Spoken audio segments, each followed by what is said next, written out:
Yeah, the other thing I would say about a flywheel is, like, there is somewhat of an order to the things, and they don't always work in that order, but the problem, I think, with a lot of people, take like a pastor that's listening to this, everybody's going to, for the most part, agree on the categories, like if you're married, you understand Ephesians 5, like you need to love your wife, you need to sacrifice for your wife, you need to serve her. You understand if you're a parent, like you need to train your children. But sometimes we don't really know like what order to put those things in.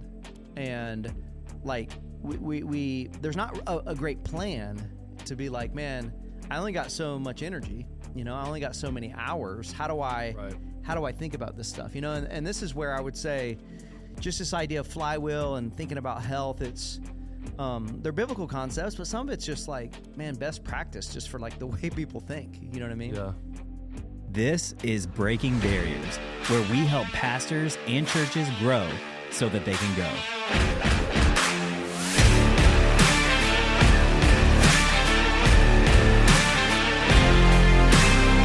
All right. Hey, guys. Welcome back to the Breaking Barriers podcast. My name is Pastor Andrew Hopper. I'm here today with Pastor Bobby Harrington, and we're going to be tackling a very important topic today of how our church's health will never outrun our own health.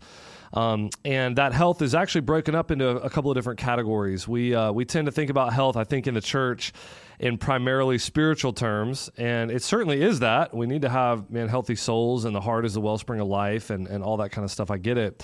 But, the Bible talks about us as being incredibly holistic people that God breathed into the dust.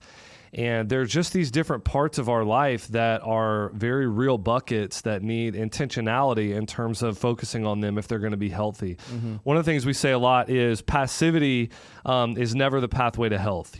Health is always going to come from an intentional focus on it. What we measure grows, and we want to measure different things in our life and kind of these different buckets that we're going to get into today in order to see those things grow. Because as I said, and Bobby, you can jump into this, our churches are never going to outrun our spiritual health. I mean, our health.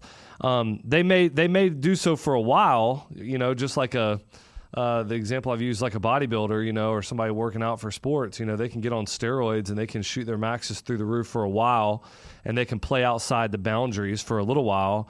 Eventually that stuff's going to come home to roost. And sadly, we see that in our day a lot, with pastors and stuff. So that idea of just our health being directly kind of in proportion, or maybe you could say in some ways our health in different areas is the lid of what our church and our leadership, our leadership is going to be able to show up in the evidence of our church growing. What do you think about that? How does that hit you right off the bat?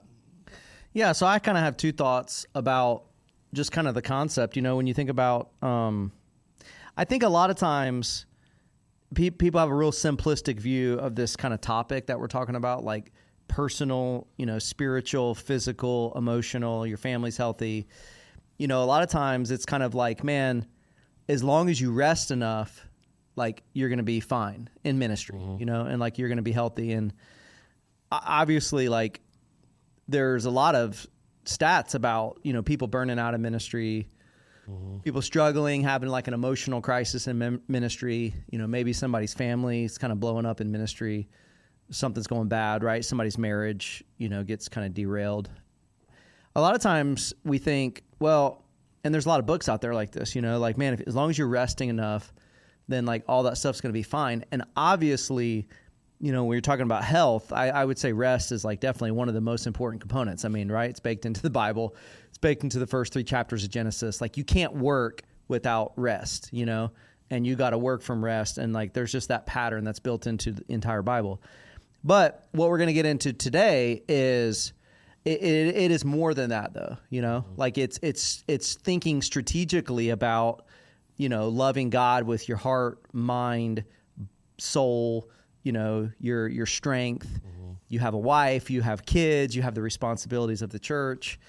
And I think another reality is if your church is going to grow, and it's like this in any area of life, right? Sports, leadership, business. If your church is going to grow, the weight of things that are going to be on your shoulders that you're going to have to be healthy enough to mm-hmm. bear, that is probably going to also increase over time. Mm-hmm. And, that's probably part of the reason why there is some level of like, burnout and stuff in churches, because it's not just like this static, well, as long as I'm healthy. It's like, well, you got to be healthy enough to kind of like weather the load of what's happening at your church and what's happening in your life.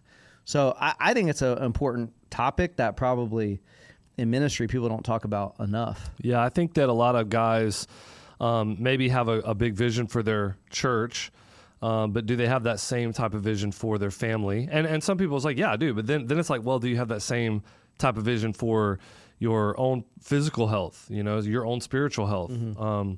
And certainly what we want to get into today a little bit is also talking about the financial picture of a pastor's life, and what I would argue is that we need to, and again, this is not, I love about our podcast, it's not size specific, it's growth orientation specific. Okay. Mm-hmm. So, I think a church of 1,000 that has no aspirations of growing is going to get less out of this podcast than a church of 50 that wants to double in the next 2 or 3 years. Right.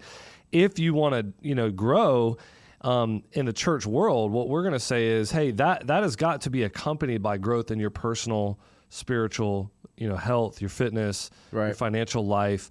That if you're not growing as a person, if you're not growing in the Lord in all these different areas of your life that the Bible talks about, just in a holistic Christian wise life, then the idea of your church growing is going to be it's almost just going to be a little bit of it's going to be so siloed that I think that the integration of your personal life is going to end up the lack of growth in your personal life is going to end up bleeding in, and it's going to end up catching up. Now, one of the things that we're going to talk about today is these different categories, and I'll talk about mine, you talk about yours, and then I want to talk about stages and how things can change over time. But for me, I've really tried to organize my life around, and I've had different iterations of this for years and years, but what I've kind of landed on is thinking about fitness, family, flock, and finance. And they're fine. They're 4 F's. They make kind of sense or whatever. But I think really for anybody in ministry, these things are kind of encompassing the categories that you need to at least think about. Now, people might split them up. I know you're going to split them up a different way, but the idea of fitness, spiritual, physical health, the idea of family, I actually think about friendships and just that relational part of your life, what God's given you there. Obviously the flock. So if somebody's listening to this, I know we have business people that listen to this and they're not part of they're not leading a church. It's like, well, okay, whatever that is, that's your job, that's your business. It's right. It's kind of your vocation. God created you to be a worker. When God created the world, he had dirt under his fingernails. We're going to have dirt under our fingernails. So there's a big part of our life that is work related. And then the financial picture, of just, I think people can think, hey, I didn't get into ministry to make a lot of money. And it's like, well, that's true. None of us got into ministry to make a lot of money. And if you did, I don't know, unless you're part of some crazy. I'd say a lot of pastors, in my experience, I've heard this, even from really large churches. Pastors will get out of ministry because of financial stress, though.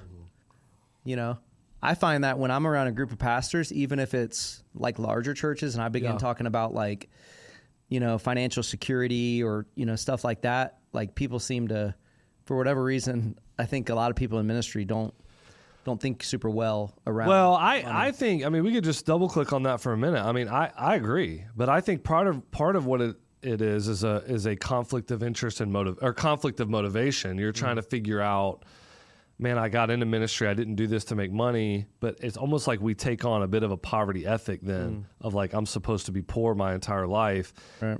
And I think there's another way to view it, which we're probably going to get into in this podcast, which is, no, we should of all people care about stewarding our resources as well as anybody else, maybe better, because maybe being in ministry, they're going to be more limited. You better be more shrewd with what you have. And so we're going to talk about some of that stuff. So I've broken it into 4 F's, again, fitness, family, flock, finance.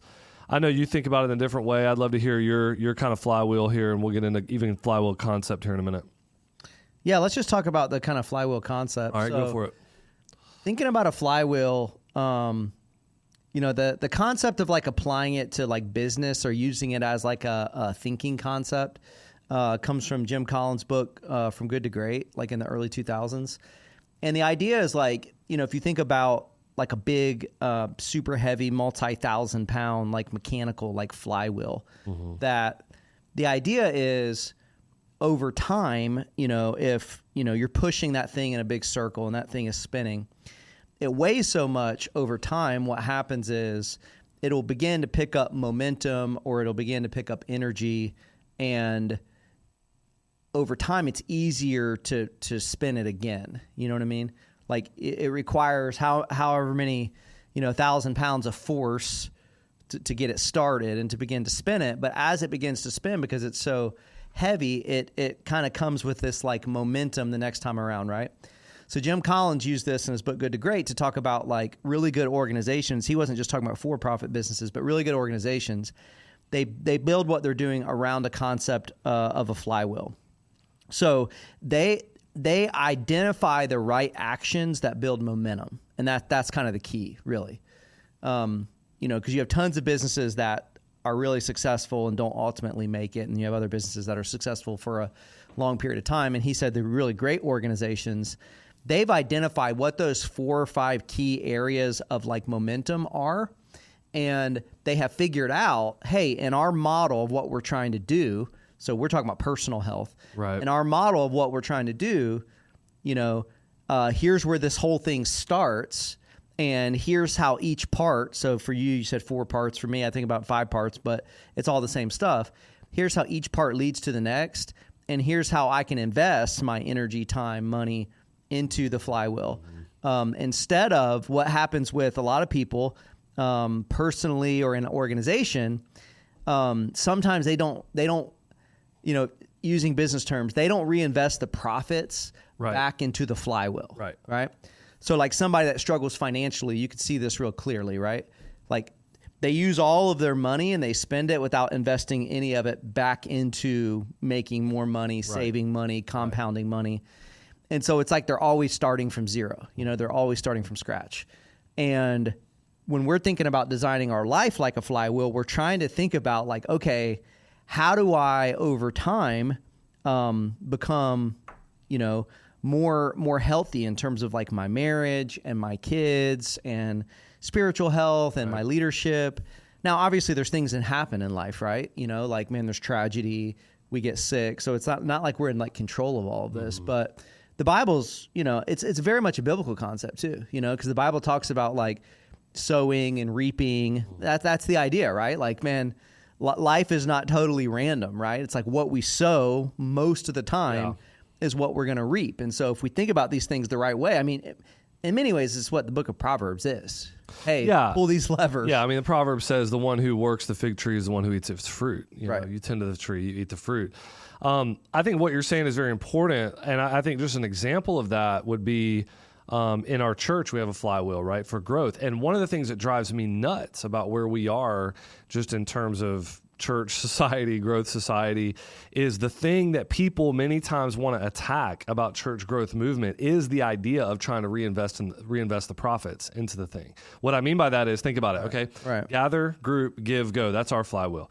You gather huge groups of people in weekend gatherings, and then you put them in groups. In group, they're learning how to give themselves away, time, talent, and treasure, give. And then finally, you're at go, and a huge part of go is what? Inviter evangelism. Most people come to faith by somebody saying to them, hey, I want you to come, like the Samaritan woman, I want you to come see a man who told me everything I ever did. I want you to come see something that changed my life. I bring you to church, bring you to an evangelistic crusade, bring you to a small group on campus. That's most people end up coming to Christ that way. And whenever we sort of attack that part and we're like, well, inviter evangelism is not real evangelism or whatever, you're just sort of undercutting in some big ways the concept of what can continue to create the momentum. And so I think that, what you're saying is it just feels like it's a true kind of principle in life, whether you're building a business, a church, or you're trying to build your own life. Yeah. The other thing I would say about a flywheel is like, there is somewhat of an order to the things, and they don't always work in that order, but the problem I think with a lot of people, take like a pastor that's listening to this, everybody's going to, for the most part, agree on the categories, like if you're married, you understand Ephesians 5, like you need to love your wife, you need to sacrifice for your wife, you need to serve her. You understand if you're a parent, like you need to train your children, but sometimes we don't really know like what order to put those things in. And like, we there's not a great plan to be like, man, I only got so much energy, I only got so many hours. How do I think about this stuff? And this is where I would say just this idea of flywheel and thinking about health, it's, they're biblical concepts, but some of it's just like, man, best practice just for like the way people think, you know what I mean? Yeah. And the way to like, we're able to track some of this stuff more than we were 1,000 years ago. People obviously live longer now. So there is something real that's to that. So they're biblical concepts, but just thinking about, man, how do I relate all these things to one another? Yeah. So I want to get into, the different ways that we can think about what those buckets are. But I do think we want to just continue on this flywheel concept for a second, because if there's any magic, I think, in what we've tried to land on and what we try to teach our staff, it is sort of in the idea of reinvesting the profits, if you want to call it that, into the thing that makes the whole flywheel go. Because a lot of people, I think, just view it as like, man, I got 5 buckets in my life that need attention, Right. And sadly, I think for pastors, like if you're looking at the buckets and you're like, okay, the bucket is like quiet time, spiritual health, physical health, my kids, my family, my financial picture, and my church. Let's say those are the ones. Sadly, I think many times what we do is we just put like all the weight in like the spiritual bucket, and maybe then after that it's all the weight in our church, or maybe it's all the weight in our church and none of the, Right. And we're like, man, some of them are really full, some of them are kind of empty. And I think what we're trying to advocate for is like, no, the momentum that goes into one spills over and fills the next bucket, spills over, fills the next bucket, spills over, fills the next bucket. And if you think about it the right way, when you get to the very end of the flywheel, you need to have some mechanism where it ends up kind of pushing back into the first one. So I'll just give you mine. Then we can talk about how you think about it. But like for me, I think sometimes when I do teaching on this, like I've some of our business leaders at our church, I've done teachings with our church planners and with our staff on this. I think it catches people a little bit off guard that the first thing that I talk about is fitness. Because that doesn't feel right? Like it feels like if you were thinking about buckets, your family should be ahead of your fitness. And your flock should be ahead of your fitness, right? And what I would say is like, man, those things are, I think, more important than fitness in terms of just, if you just ask my heart level aspiration of like, man, do I want my kids to be healthy or do I want to be healthy? I'd say my kids. Same way with the flock. Like, man, I feel like God's called me to be a pastor, and man, there's almost nothing more important to me than trying to be a good pastor and have a good flock. But that's not where the flywheel starts. Just because it gets, is the thing that is first in priority doesn't mean it's the thing that's the most important. I think about one analogy I use for that is like, man, if I said, hey, what's the most important thing in your life? People will say, we do that as preachers. We're like, hey, we'll just go look at your bank account, Well, my house costs more than anything else in my life. But I wouldn't say it's the most important thing. It does cost the most if you look at my, just my monthly income statement, but I wouldn't say it's like the most important thing in my life. My point is, some things take an inordinate amount of energy that doesn't make them de facto more important than something else, right? And so for me, I think about fitness, spiritual and physical, and we'll talk about these categories. We'll actually get into what we're doing on these things and hopefully give some thought-provoking questions. But then I think, man, the way the flywheel works is, if I'm physically and spiritually healthy, it gives me the margin to be able to be a good dad and a good husband. And if my home is sort of rocking and rolling, it's like, man, my wife feels supported. She feels like I have put her first, above the kids, above myself. She's healthy. She has margin. If the kids are doing well in terms of, man, their friendships are doing well, they're whatever, they're knocking out their sports, school. I mean, they're thriving, right? If all that's buttoned up, then I have the space that I need to be a good pastor. And from the base of strength from my family, I can overflow into being a pastor in our church flock. This is what I'm talking about. Man, if our church is doing well and our leadership team is good, and man, there's not a million fires I'm having to put out because we've set things up the right way and people are being discipled and there's a general up and to the right kind of movement in our church, like that gives me the opportunity to have more financial freedom. Not just for making more money because your church gets bigger, but also because, man, you end up having mental space to do some other stuff. Maybe you're a writer, or maybe you do real estate, or maybe you're doing, maybe you have something, a side hustle or whatever. Like, if things are rocking and rolling and you feel like you have good margin and energy, it gives you the space to maybe want to do something else. But then the big thing is, okay, when you get to the end of that flywheel with finance, what do you do with that? And what I would say is if there's anything proprietary to what we're talking about in my life, it's, man, you try to take a lot of that margin and you try to pour it back into whatever is going to make you healthy in terms of fitness, right? So it goes all the way back around. So maybe that's a hobby. Maybe that's making sure if your wife loves CrossFit that you make sure there's margin enough to do CrossFit, maybe it's thinking about a spiritual retreat once a year. Well, I don't know what it would be, but it's like you're taking that margin and you're putting it back into the flywheel itself rather than just allowing it to, go into nothing that's not actually going to help move that thing right back around again so that you can be a healthier version of you. Right. Yeah, let me just walk through mine because it's saying the same thing that you're saying, but it's just I think about it a little differently, but the concepts are the same. And I think this is what people got to figure out for their life, what motivates them and what motivates kind of their heart and their soul when they think about it, So for me, when I think about category number one, it's just the idea of man, you're going to be the best version of yourself to everybody that's around you when you take care of yourself first. Mm-hmm. For me, I like to work out. It never is a chore for me. I mean, if I could just work out all day instead of work, I probably would do that. So for me, I really try to put that in the category of man, love God with your heart, soul, mind, and strength. And for me, that kind of incorporates it all. If I'm going to miss something a lot of times, I'm probably going to miss reading my Bible versus miss working out. So I try to make sure to just have that emphasis on okay, I got to keep in the forefront. Man, I got to be dealing with my own spiritual health first. Mm-hmm. And my relationship with God and prayer and getting the word in my heart. I got to be physically healthy, what you're talking about. And that's, that's the way that you eat. That's working out. That's trying to have some sort of cardio fitness. And I mean, we hear stories all the time of pastors having heart attacks and having a stroke. And then it's honestly, it's emotional and mental health, that I'm, if I have stuff going on in my mind with relationships that I'm in, that I'm willing to kind of be truthful in those relationships and deal with that stuff because it can kind of get in your mind, get in your heart. So it's man, you got to, on the airplane, right? You got to if there's an issue, you got to put on your own oxygen mask before you try to help somebody else. That's the concept of number one. Number two, I like to think of splitting, serving my wife and the kids, just because it just has helped me kind of mentally to not just throw it in the same box. And I found myself in the rut of almost going around my wife to try to help the kids and just assume she was doing fine, almost man, we're just kind of, I don't know what you would use, but man, she's fine. I'm fine. Let's go help the kids. And I've just had to realize okay, no, I need to figure out what does she need from me? How does Ephesians 5, yes, I'm trying to make her more holy. I'm trying to serve her. I'm trying to sacrifice for her, but I have to understand what that is. You know what I mean? What are those sacrifices she needs? How does she need me to serve her? Does she, some of the gifts that I use here at the church to help the church get ahead, man, how can I help? How can I use some of those gifts in her life to try to help her?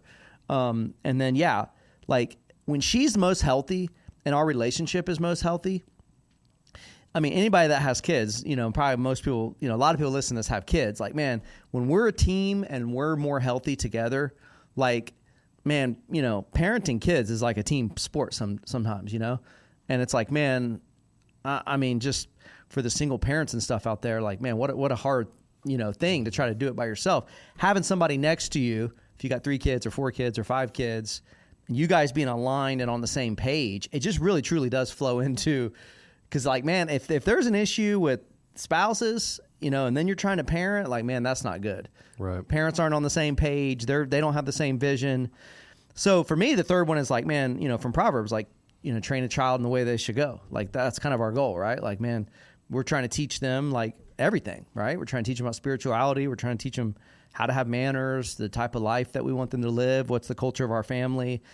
And man, when that is all kind of dialed in, the way that I think about it is man, that's when you could be your best self out in the world.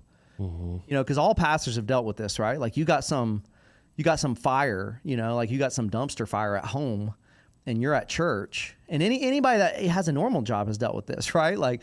You're trying to be at work and you got some fire at home. It's very hard to be your best self out in the world if there's a rift with you and your wife, or there's a major issue going on with one of your kids. And it's not that having like a strategic flywheel like prevents that stuff, but it at least allows for you to put out your best effort and for you to pray for what you want God to do in your life. So for me, number 4 is like, I would put the flock one and just like serve the world. Like my service to the world, as soon as I leave my house, if that thing is healthy, my relationship with God is healthy, I'm physically healthy, now I can be my best self to serve the church. We both work at Mercy Hill, to serve the church, to serve any friendships that I'm in, and then to serve extended family. Mm-hmm. And, you know, like, man, I'm only going to be able to give my best self to those areas when I'm healthy, my wife's healthy, my kids are healthy. And then number 5, it's like, man, making money in the world is basically just, man, how, you know, for the most part, how much value you bring to the world is how much money you make in return.